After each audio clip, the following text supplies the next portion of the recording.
कहते हैं गोरी को पकड़ लिया गया था। पकड़ के गोरी को पृथ्वीराज चौहान के सामने लेके पृथ्वीराज ने पूछा, भाई कौन है रे? कहा साहब ये गोरी है। कैसे कैसे पता तुम्हें गोरी? गोविंदराज ने कहा दांत टूटे वहां आगे वाले, मैंने तोड़े थे इसके। गोरी को लेके गोरी को पूछा कि हाँ भाई गोरी बता, मार दिया जाए या बता तेरे साथ क्या? गोरी ने कहा मैं कड़ी गा हूं तुम्हारी, धूड़ खाई मैंने, आइंदा से ऐसी कोई गलती नहीं करूंगा, प्लीज बापू एक बार छोड़ दो रे। और पृथ्वीराज चौहान ने कहा भाई इसको छोड़ दिया जाए। मंत्री जो आसपास बैठे उन्होंने कहा अरे राजा क्यों छोड़ रहे इसको? इसको या तो जेल में डालो या मार दो इसको, बार बार आक्रमण करता रहता है उस साइड से ही। पृथ्वीराज ने कहा नहीं, दुश्मन यदि माफी मांग ले तो उसको छोड़ दिया जाना चाहिए। दुश्मन की सेना यदि भाग रही हो तो उस पर आक्रमण नहीं किया जाए। ये हमारी भारतीय संस्कृति के आदर्श हैं। हम हमारी संस्कृति के आदर्शों से, अपने उसूलों से कभी भी अलग नहीं हो सकते। मंत्रियों ने कहा कि राजन तुम्हारी बात एकदम सही है, हमें हमारी संस्कृति, हमारे आदर्श, हमारे उसूलों का पालन करना चाहिए। पर हमारी संस्कृति, हमारे आदर्श, हमारे उसूल उन लोगों पर लागू होते हैं जो हमारी संस्कृति को फॉलो करते हैं। ये मल्लेच्छ है, ये हमारी संस्कृति को नहीं मानता है। यदि भारत में किसी आदमी को माफी मांगने पर छोड़ दिया जाए, वो क्या उसकी अगली 7 पीढ़ियां उस आदमी के सामने मुंह उठाकर नहीं देखे जिसने उसको छोड़ दिया था, उसका एहसान मानती है कि यार इसने उस दिन हमें जिंदा छोड़ा था। ये वापस आएगा, ये वापस आक्रमण करेगा, जैसे हम कमजोर पड़ेंगे वापस आक्रमण करेगा। पृथ्वीराज मुस्कुराया और उसने कहा कि मंत्रीगण, मुझे लगता है आजकल तुम बेहद डरपोक हो गए हो। मंत्रियों ने कहा नहीं तो तुम ऐसा क्यों लगता है? तो तुम इस बात से क्यों डरे हुए हो कि वापस आक्रमण कर देगा? यदि वापस आक्रमण कर देगा तो क्या तुम्हारी तलवारों में जंग लग गया या तुम बूढ़े हो चुके हो? मंत्रियों ने कहा दोनों बात ही नहीं, छोड़ तू उसको, छोड़ दे, कोई बात, लड़ेंगे अपने भाई, तू इतनी चिंता क्यों करे। गौरी यहां से गया, वो तराइन से थोड़ा पीछे की तरफ जाकर बैठ जाता है। पृथ्वीराज को मंत्रियों ने कहा हमने कहा था यार ये नहीं जाएगा, देख ले यहीं पर बैठा हुआ। पृथ्वीराज ने वापस पूछा भाई तू यहाँ क्या कर रहा है? उसने कहा प्लीज, उस दिन मैं डरा हुआ था, तुम्हारे सामने बोल नहीं सका। मेरी एक दिक्कत और है, वास्तव में गजनी का राजा मैं नहीं हूँ, गजनी का राजा मेरा भाई है साहबुद्दीन। कौन है? साहबुद्दीन, गयासुद्दीन। साहबुद्दीन तो ये था, गयासुद्दीन गोरी मेरा बड़ा भाई है जो वहां का राजा है। और मेरे बड़े भाई को पता चल गया कि मैं यहाँ पर हार गया, इसलिए जो मेरा बड़ा भाई है वो छुरा लेके बैठा है एकदम, कि जैसे मैं गजनी जाऊंगा हलाल करेगा मेरे को वो। इसलिए प्लीज थोड़े दिन बैठे रहने दो, तब तक मेरे बड़े भैया का गुस्सा थोड़ा ठंडा हो जाएगा। गुस्सा ठंडा हो जाएगा तो मैं यहाँ से चला जाऊंगा और मैं तुम्हें कोई तकलीफ नहीं दूंगा, चुपचाप बैठा हूँ। फिर तो राज को लगा दिया ठीक है यार चला जाएगा थोड़े दिनों में। फिर भी एहतियातन उनको लगा क्या पता है वापस आ जाए, ये सामने सेना लेके बैठ गए। अब एक तरफ पृथ्वीराज की सेना पड़ी है, एक तरफ किसकी सेना पड़ी है? गौरी। और गौरी वाकई कुछ नहीं कर रहा, चुपचाप शांति से पड़ा है एकदम। उल्टा मॉर्निंग वॉक, इवनिंग वॉक में मिलता नमस्ते और करके जाए, गुड मॉर्निंग सर, मेरे लायक कोई सेवा तो बताना। इधर एनिवर्सरी आई पृथ्वीराज संयोगिता की, उसने गुलदस्ता और भेजा कि मेरी तरफ से आपको बधाई हो बहुत सारी। तो पृथ्वीराज को लगने लग गया कि यार ज्यादा कोई खतरे वाली बात है नहीं। और पृथ्वीराज को एक खतरा दूसरा था। उसको लगा कि यदि मैं यहाँ तराइन के आसपास बैठा रहूंगा, गुजरात वाले चालुक्यों से मेरी नहीं बनती, कन्नौज वाले गहड़ वालों से मेरी नहीं बनती, महोबा के आसपास वाले चंदेलों से मेरी नहीं बनती, क्या पता वो अतिक्रमण करने की कोशिश करे, वो आगे आने की कोशिश करे। इसलिए उसने अपने अच्छे अच्छे सेनापतियों को वापस भेजा कि जाओ तुम गुजरात वाली बाउंड्री का ध्यान रखो, तुम कन्नौज वाली बाउंड्री का ध्यान रखो। सेनापतियों ने कहा फिर राजन यहाँ पे, यार यहाँ पे गोरी है, आक्रमण तो कर नहीं रहा, और करेगा तो मैं देख लूंगा। तो पृथ्वीराज अपनी कम सेना के साथ में बैठा हुआ है। गोरी उधर से पूरा वेट एंड वॉच की स्थिति में था, वो देख रहा था कि इनकी क्या कंडीशन रहती है। गोरी को धीरे धीरे ये पता चला। पृथ्वीराज का एक सेनापति गोरी की तरफ मिल जाता है, सोमेश्वर। क्या नाम था पृथ्वीराज वाला पिताजी ने? उसका एक सेनापति है, क्या नाम है उसका? वो थोड़ी उधर सूचनाएं और देनी शुरू कर देता है। और एक दिन गौरी को पता चलता है कि पृथ्वीराज की सेना रात को लेट नाइट पार्टी करके सोई है। 2-2:30 बजे तो ये रात को पार्टी करके सोए हैं, पार्टी ढंग से एंजॉय करके सोए हुए हैं, इसलिए सुबह तक जल्दी से जागने वाले नहीं है। वो अचानक रात को अटैक करता है, सोती हुई सेना को मार देता है। तराइन का दूसरा युद्ध युद्ध नहीं है, विश्वासघात है। तराइन के दूसरे युद्ध में पृथ्वीराज चौहान को पकड़ा गया और पकड़ के मार दिया गया। देखो ये तो उधर वाली साइड की कहानी है। वो कहते हैं कि पृथ्वीराज हारा, हारने के बाद पकड़ा, पकड़ने के बाद अजमेर का राजा बनाया, उसने हमारी अधीनता स्वीकार की, पर थोड़े समय बाद फिर वो हमारे खिलाफ बागी हो गया, फिर विद्रोह करता है। इस बार हमने पकड़ा और पकड़ के उसको मार दिया। एक दूसरी कहानी अपनी तरफ से सुनाता है चंद बरदाई। कौन सुनाता है? चंद बरदाई की किताब कौन सी है? पृथ्वीराज राज। चंद बरदाई ऐसा लिखता है कि मैं पृथ्वीराज चौहान का दरबारी था, मैं पृथ्वीराज चौहान का दोस्त था, और मेरे दोस्त पृथ्वीराज चौहान को पकड़ने के बाद गोरी गजनी ले गया, और गजनी ले जाने के बाद में उसने पृथ्वीराज चौहान की दोनों आंखें निकाल दी, आंखें निकाल के उसको जेल में डाल दिया। कि वहां पर गौरी ने उसको ले जाकर कहा कि पृथ्वीराज तुम मेरी अधीनता स्वीकार कर लो, मेरे सामने झुक जाओ। पृथ्वीराज ने कहा कि मैं छोड़, मेरी तो आंखें भी तेरे सामने नहीं झुके। तो उसने कहा सबसे पहले तो आंखें निकाली जाए इस आदमी की, और आंखें निकाल के जेल में डाल दिया। चंद्रबरदाई कहता है मैं मेरे दोस्त के पीछे पीछे गया, मैं गजनी गया, गजनी जेल में जाकर मिला उससे, और मुझे पता चला कि उस बंदे की दोनों आंखें निकाल दी गई। मैं गौरी से मिला और मैंने गौरी को जाकर क्या रे सुल्तान, एक दिन हमने तेरे को पकड़ा था, और तेरे को हमने वापस भेज दिया था और तुमने यार हमारे राजा की आंखें निकलवा ली। गौरी ने कहा कि भारतीय संस्कृति ये कहती है कि दुश्मन के साथ अच्छा बर्ताव किया जाए, हमारी संस्कृति कहती है दुश्मन की आंखें निकाली जाए और बाद में मार दिया जाए, अभी तो मारेंगे और इसको। मैंने गौरी को कहा कि ठीक है, अब जो तुम्हारी जेल में उसके साथ जैसा तुम बर्ताव करोगे वैसा करोगे, पर फिर भी मैं तुम्हें एक बात बताना चाहता हूँ, हमारे राजा के पास एक असाधारण योग्यता है। उसने कहा क्या है? कि हमारा राजा शब्द भेदी बाण चलाना जानता है। क्या जानता है? शब्द भेदी बाण, शब्द आवाज पे भेद देता है, तीर चला देता है, जहां से आवाज आएगी वहां पे तीर चला देगा। गौरी हंसा और गौरी ने हंस के कहा चंद्रबरदाई सुबह से मजाक करने के लिए और कोई नहीं मिला? जिस बंदे की आंखें नहीं हो, जिसे दिखाई नहीं देता, वो तीर कैसे चला सकता है? चंद्रबरदाई ने कहा कि हमारा राजा ऐसा कर सकता है। तो गौरी ने कहा फिर सुल्तान कारनामा देखना पसंद करेगा। अगले दिन एक बड़े मंच पर सुल्तान बैठा आके, पृथ्वीराज चौहान को एक पोडियम पर खड़ा किया गया, सामने घंटी बांधी गई कि वहां पे जैसे टन की आवाज आएगी पृथ्वीराज उस पर तीर चला देगा। चंद्रबरदाई ऐसा कहता है कि मैंने पृथ्वीराज को कहा कि पृथ्वीराज अपने घंटी पर तीर चलाने की कोई आवश्यकता नहीं है, मैं तुम्हें बताता हूं, तुम्हारी साइड के अंदर गौरी बैठा हुआ है, अपने तो गौरी पे तीर चला, गौरी को सलटा आपने। पृथ्वीराज पुनः पूछता है चंद्रबरदाई से कि वो कहाँ बैठा है, मुझे तो दिखाई नहीं दे रहा, कितनी दूर बैठा है? चंद्रबरदाई कहता है कि मैं उसको दूरी समझाता हूँ, 4 बांस 24 गज अंगुलष्ट प्रमाण, ताऊ पर सुल्तान अर मत चुके चौहान। 4 बांस 24 गज अंगुलष्ट प्रमाण। 4 बांस होता है बांस, तो पहले दूरियों को नापने के लिए बांस का प्रयोग किया। 4 बांस जितनी दूरी, 24 गज, गज तो समझते हो, 24 गज अंगुलष्ट, 8 अंगुलियां, 4 बांस लगा दे, फिर 24 गज और 8 अंगुलियां, इसके ऊपर सुल्तान बैठा हुआ है, मत चुके चौहान, इतनी दूरी पर है। और कहते हैं कि पृथ्वीराज चौहान ने तीर मारा और गौरी को मार दिया। चंद्रबरदाई कहता है कि फिर वो तुर्क सैनिक हम पे टूट पड़ते, उससे पहले मैंने पृथ्वीराज को और पृथ्वीराज ने मेरे को मार दिया था। तो ये कहानी सुनाई किसने?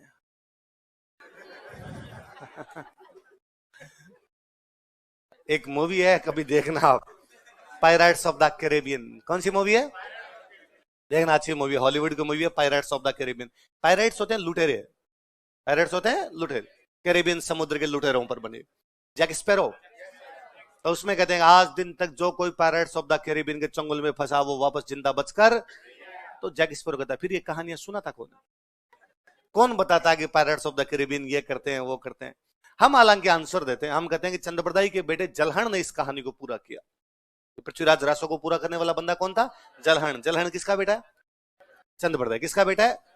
चंद्रबरदाई। पर पुनः उसी बात पर आके अटक जाती है कि चंद्रबरदाई की पृथ्वीराज रासो की खूब सारी बातें हिस्टोरिकली प्रूव नहीं है, तो हमें एग्जैक्टली नहीं पता कैसा हुआ था या नहीं हुआ था। जब तक कि पूरे हिस्टोरिकल एविडेंस नहीं मिल जाते हम इस बात की सत्यता सत्यापित नहीं कर सकते। तब तक हमारा ये मानना है कि यहाँ से पकड़ा गया, उसको पकड़ने के बाद में उसको गजनी लेके गए हैं, गजनी ले जाके उसको आंखें निकाल के जल में बंद किया होगा, थोड़े समय बाद उसको मार दिया, ऐसी कुछ कहानी रहेगी। तो पृथ्वीराज के बारे में दोनों प्रकार की चीजें हैं। तो उधर का राइटर कौन है जो ये बताता है बातें? हसन निजामी। अपनी कौन सी बुक में? कौन सी? अब लिखो पृथ्वीराज की सांस्कृतिक उपलब्धियां। तो एक बात को कि एक राजा ने जो 26 साल की उम्र में तो मर गया। कितने साल की उम्र में भाई? 1166 में उसका जन्म है, कल हम बात कर रहे थे। 1192 में मृत्यु है त्राइन के दूसरे युद्ध के बाद। कितने साल जिंदा रहा? 26। कितने साल? 26 साल की उम्र का लड़का ये जानता था कि आर्ट एंड कल्चर के लिए डिपार्टमेंट होना चाहिए। पृथ्वीराज अपने समय से आगे था, इसलिए उस राजा को हम आज दिन तक याद करते हैं। मैं कल आपको बता रहा था कि चौहानों में वैसे कोई यूं देखे तो वो राजा विग्रह चतुर थे। यार क्या गजब राजा हुआ था, चालुक्यों को, गजनी वालों को, दिल्ली वालों को, उत्तराखंड, हिमाचल, पंजाब, सब पे कब्जा करता है।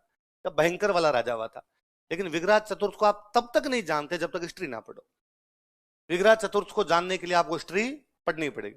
पृथ्वीराज चौहान को जानने के लिए हिस्ट्री पढ़ने की आवश्यकता नहीं है। गांव का अनपढ़ से अनपढ़ आदमी भी पृथ्वीराज चौहान की बात करता है, जबकि उसको उसकी मृत्यु को 700 साल बीत चुके, 800, 1200 से 2000 आगे, कितने 800 साल बाद में भी एक व्यक्ति बिना किताबों के जिंदा है। लोग कहानियों में, किंवदंतियों में, बातों के अंदर अभी तक जिंदा है। इसका मतलब उसने समय से हटकर कुछ कार्य किए थे कि अभी तक भी लोगों के सीने से वो निकल नहीं पाया, लोगों के दिलों में जगह बनाई। उसके काम ये अलग है यार। उस समय जब युद्धों का माहौल था, चारों तरफ आप युद्ध लड़ रहे थे, किसी राजा द्वारा ये सोचना कि आर्ट एंड कल्चर का डिपार्टमेंट अलग होना चाहिए, अलग सा नहीं लगती आपको बात? तो वो मंत्री कौन था जिसके नेतृत्व में बनाएगी? फिर मैंने बताया था दिल्ली पे कब्जा कर लेता है, तो दिल्ली के पास एक किला बना था पिथौरागढ़। कौन सा बना था? लिख लो, था महोबा का युद्ध। क्या पड़ा था? महोबा। यूपी एमपी वाले बॉर्डर पे इधर महोबा नाम की एक रियासत थी, वहां का राजा है परमार्दी देव चंदेल। कौन है? मैंने बताया था कि उसने पृथ्वीराज चौहान के घायल सैनिकों को मरवा दिया था।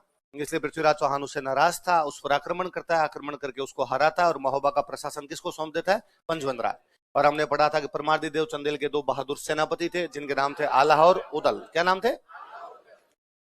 आला उदल के बारे में कहा जाता है कि आला उदल परमार्दी चंदेल के सेनापति थे, पर इस युद्ध से थोड़ा समय पहले वो परमार्दी चंदेल से नाराज हो गए थे। परमार्दी चंदेल ने कोई बात कर दी, उनके बीच विवाद हो गया।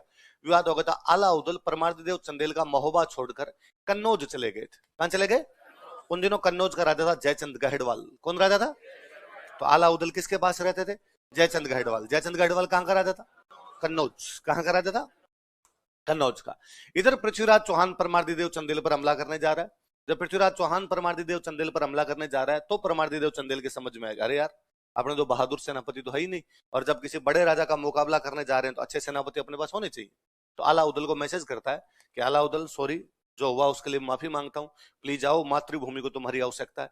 आला उदल मना कर देते। आला उदल ने कहा यार ये आदमी थोड़े दिन पहले अपने से लड़ाई कर रहा था, आज जरूरत पड़ी है तो अपने को बुला रहा है, अपने इसकी तरफ से लड़ने के लिए नहीं चाहे। ये बात आला उदल की मम्मी को पता चलती है कि मेरे बेटों को राजा ने बुलाया लेकिन मेरे बेटे जाने से क्या कर रहे हैं? मना कर रहे हैं। वो अपने बेटों को समझाती है कि नहीं, इस समय जब तुम्हारी मातृभूमि पर संकट उत्पन्न हो रखा हो, इस समय जब तुम्हारे खुद के राज्य पर संकट उत्पन्न हो रखा हो, बाहरी दुश्मन आ रखा हो, तब आपस के मतभेदों को बुला देना चाहिए।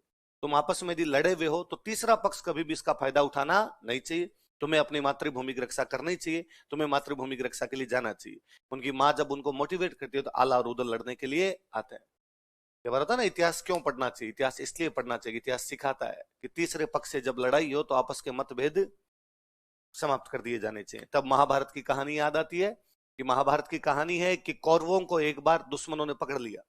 कौरवों को जब दुश्मनों ने पकड़ लिया, मां कुंती ने पांडवों को कहा कि पांचों भाई जाओ और 100 कौरवों को छुड़ा कर लाओ।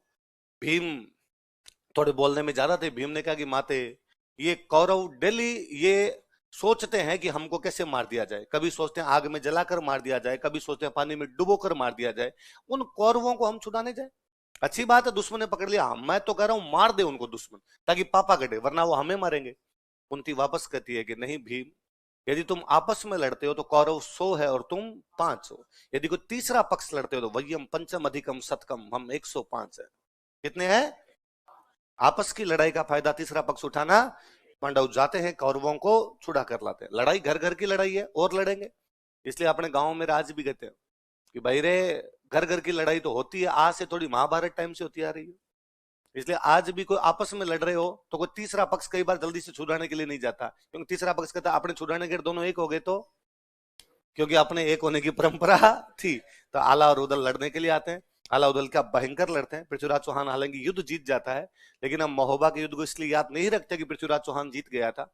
हम इसलिए भी याद नहीं रखते कि उसने महोबा पे कब्जा करके पंचवंत राव कच्छावा को वहां का प्रशासक बना दिया। हम इसलिए भी याद नहीं करते कि परमार्दी चंदेल उसमें लड़ा था। हम इसलिए याद करते कि उसमें दो बहादुर सेनापति लड़े थे जिनके नाम क्या थे? आला और उदल। हिंदू कहानियां ये कहती है कि आला और उदल मरे नहीं, अब तक जिंदा है। आला और उदल आज भी घूम रहे हैं। ऐसे खूब सारे लोगों के बारे में अपनी कहानियां कि हनुमान जी जीवित है, अश्वत्थामा जीवित है, गोपीचंद भर्तरी जीवित है, दादू पंत के सुंदरदास जी महाराज अभी तक जीवित है। वैसे वैसे आला उदल के लिए भी कहा जाता है कि वो क्या है?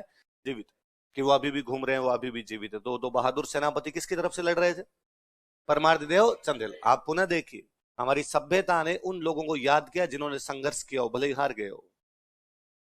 हम नहीं जानते कि चित्तौड़ का जो पहला साका था उसमें रतन सिंह अलाउद्दीन खिलजी ने क्या किया, हम गोरा बादल के नाम याद करते हैं। गोरा बादल हारने वाली साइड में थे, लेकिन फिर भी गोरा बादल आज दिन तक याद किए जाते हैं। एक बार जल्दी से किसी को यह याद नहीं आता कि गोरा बादल कौन से राजा के सेनापति थे, रतन सिंह के, पर गोरा बादल जरूर याद आते हैं। हमें याद आते हैं जैता कुंपा। कौन याद आते हैं? कि किस प्रकार मात्र मुट्ठी भर सैनिकों को लेकर शेरशाह सूरी की एक बड़ी सेना से भिड़ गए थे। भले ही मर गए हो, लेकिन शेरशाह सूरी को कहने पर मजबूर कर दिया था कि मैं मुट्ठी भर बाजरे के लिए हिंदुस्तान की बादशाह को देता। हमें याद आते हैं आल्हा और उदल, जो पृथ्वीराज चौहान जैसे बड़े राजा के सामने भिड़ गए थे, लड़ गए थे कि हमारी मातृभूमि पर जल्दी से किसी का कब्जा होने। इसलिए हमारी संस्कृति, हमारी सभ्यता सिखाती है कि संघर्ष महत्वपूर्ण है, जीत या हार नहीं। इसलिए जब मैं आजकल आपकी पीढ़ी के लोगों को देखता हूं कि डेली शाम को जब मैं 7 से 8 कोचिंग में वहां ऑफिस बैठा रहता हूं तो बच्चे आते हैं, मेरा इस बार प्री नहीं हुआ, मैं डिप्रेशन में हूं। मुझे लगता है यार इसका मतलब तू हमारे इतिहास को ढंग से नहीं पढ़ता, हमारी सभ्यता और संस्कृति को नहीं जानता है। हमने उस चीज की ज्यादा कद्र की है कि हमने संघर्ष किया। जीत या हार अलग पहलू है, वो क्या रहेंगे क्या नहीं रहेंगे, पहले कम से कम संघर्ष तो करें। इसलिए पहले कभी हथियार डालने नहीं। और संघर्ष जितना बड़ा होगा मजे उतना ज्यादा है। संघर्ष जितना बड़ा होगा उतने याद किए जाओगे, खुद भी याद रख पाओगे। इसलिए संघर्ष कैसे होने चाहिए हमेशा। आई बात समझ में? नहीं, तुम थोड़े दिन में वापस कहोगे सर ये एक एग्जाम आया हुआ है, आरएस तो क्या पता होगा कि नहीं होगा, ये जल्लू है बात। तो उसमें कहाँ संघर्ष है यार फिर। हाँ,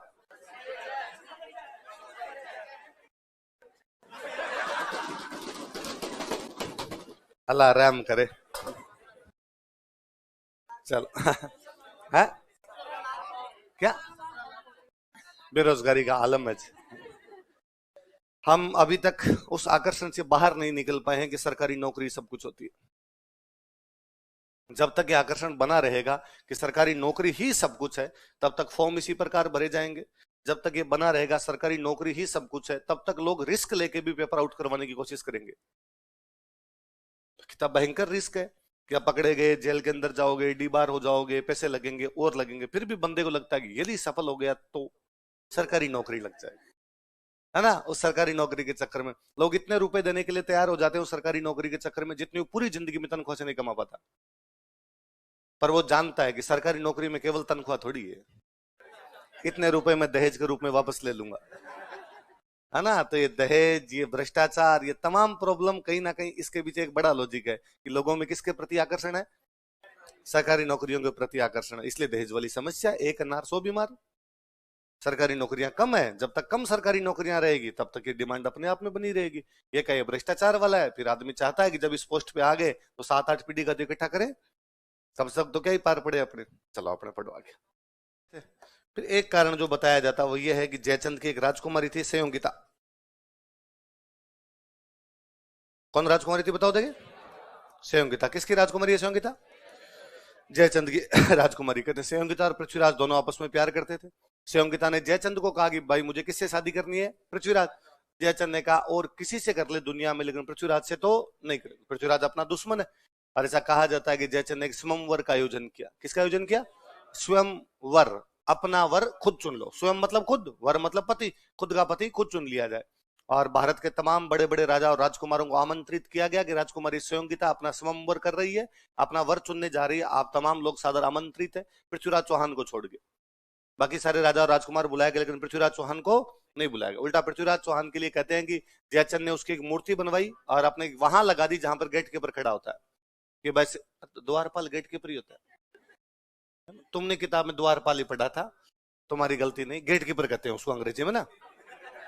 तो भाई द्वार का मतलब गेट, पाल का मतलब कीपर यार, इसलिए विकेट के पीछे खड़ा रहता विकेट कीपर, जो गेट पे खड़ा रहे वो गेट कीपर। पर तुम क्या उस संकीर्णता से निकल नहीं पाते हो, तुम्हें लगता गेट कीपर नहीं था, द्वारपाल था सर। अच्छा, वहां मूर्ति लगा दी कि भाई इसकी औकात केवल गेट कीपर बनने की है, इसकी औकात मेरे घर के अंदर आने की नहीं। बाकी तमाम राजकुमार उस दरबार में आकर बैठे। राजकुमारी संयोगिता के हाथ में वरमाला दी गई कि तुम देख सकती हो, जो राजकुमार तुम्हें पसंद हो उसके गले में तुम माला डाल के अपना वर चुन सकती हो। राजकुमारी संयोगिता एक एक आदमी से पूछ रही थी कि भाई गोहिल पूरे याद है क्या तुम्हें, है ना, साइंस पढ़ते हो क्या नहीं पढ़ते हो, हिंदी का रिवीजन करते हो कि नहीं करते हो, ये छोटे मोटे फॉर्म तुमने भरे हैं कि नहीं भरे हैं। वैसे रिजेक्ट कर रही थी, तू तो रिजेक्ट है। फाइनली उसने किसी के गले के अंदर माला नहीं पहनाई। वो बाहर निकली, पृथ्वीराज की जो मूर्ति लगी हुई थी उसकी गले गले में माला पहनाई। उसने कहा भाई मुझे तो यही पसंद है। ऐसा कहा जाता है पृथ्वीराज बाहर अपनी सेना लेके तैयार खड़ा था, वो संयोगिता को लेके वहां से निकल जाता है। पृथ्वीराज की सेना जयचंद की सेना आपस में लड़ती है और पृथ्वीराज की सेना उस युद्ध के अंदर भी जीत जाती है। जयचंद के नाराज होने का यह कारण भी था कि उसने संयोगिता का अपहरण कर उससे क्या कर लिया था, विवाह कर लिया। देख लो, अब ये कहानी पृथ्वीराज रासो में। किसमें ये कहानी? पृथ्वीराज रासो अभी तक हिस्टोरिकली प्रूव नहीं है कि पृथ्वीराज रासो की बातें सच्ची है नहीं है, अभी तक ऐसा प्रूव नहीं हो पाया। अभी तक पृथ्वीराज रासो की ज्यादातर बातें गलत है, कि पृथ्वीराज रासो के अंदर वास्तव में हिस्ट्री वाली सच्चाई नहीं है। उसने इधर उधर की बातें जोड़ जाड़ के लिख दी है, बाकी एग्जैक्टली वो उस चंद बरदाई की लिखी हुई किताब नहीं है। ये बाद में किसी की लिखी हुई किताब है जिसपे चंद बरदाई के ठप्पा लगा दिया गया। क्योंकि पृथ्वीराज रासो की जानकारियां हमें मिलती है राज प्रशस्ति के समय। कब मिलती है? उससे पहले पृथ्वीराज रासो की जानकारियां नहीं मिल रही। राज प्रशस्ति कब लिखी गई? 1676। कब लिखी गई है? पढ़ाई है हमने, ऐसी पढ़ी है हमने। राज प्रशस्ति नाम की एक चीज पढ़ी है हमने। कौन सी? झील के पास कौन से स्थान पर, किसके द्वारा लिखी गई, रणछोड़ भट्ट, कौन सी भाषा में, कितने पत्थरों पर, कहां से कहां तक राजाओं की जानकारी, बापा रावल से कौन से युद्ध की जानकारी, प्रताप के कौन से भाई की जानकारी, कौन सी संधि की जानकारी, मुगल मेवाड़ संधि, कौन से राहत कार्यों की जानकारी, कब से कब के बीच चलाए गए, 1662 से 1676, कब से कब तक,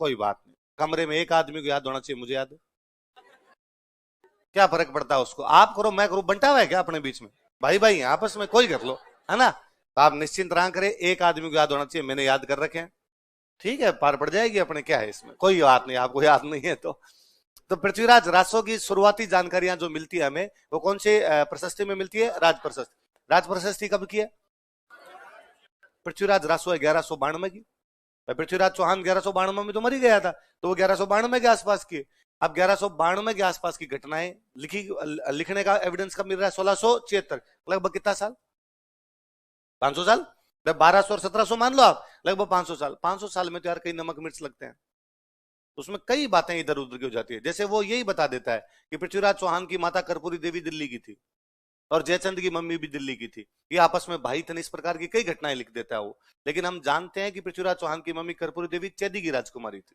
कहां की राजकुमारी थी, चेदी, तो उसका दिल्ली से कोई सीधा सीधा संबंध नहीं था, तो ऐसी कई घटनाएं उसके अंदर है जिसके आधार पर माना जाता है कि वो हिस्टोरिकली सही बुक नहीं, वो इस कहानी को लिख के गया, संयोगिता वाली कहानी उसने लिखी है, बाकी किताबों के अंदर ये नहीं मिलती है, पर चूंकि भारत में प्रेम कहानी अधिक लोकप्रिय होती है, ऐसी चीजों में अपने को रस आते हैं, अपने को मजे आते हैं, अच्छा ये भी हुआ था क्या, तो ज्यादातर हिस्टोरियंस ने कहा है कि ये बात सच्ची नहीं है, एक इतिहासकार उन्होंने कहा नहीं भाई साहब है, दशरथ शर्मा, किसने कहा है, कोई पूछेगा आपसे पृथ्वीराज और संयोगिता की प्रेम कहानी को कौन सा इतिहासकार स्वीकार करता है, कौन करता है,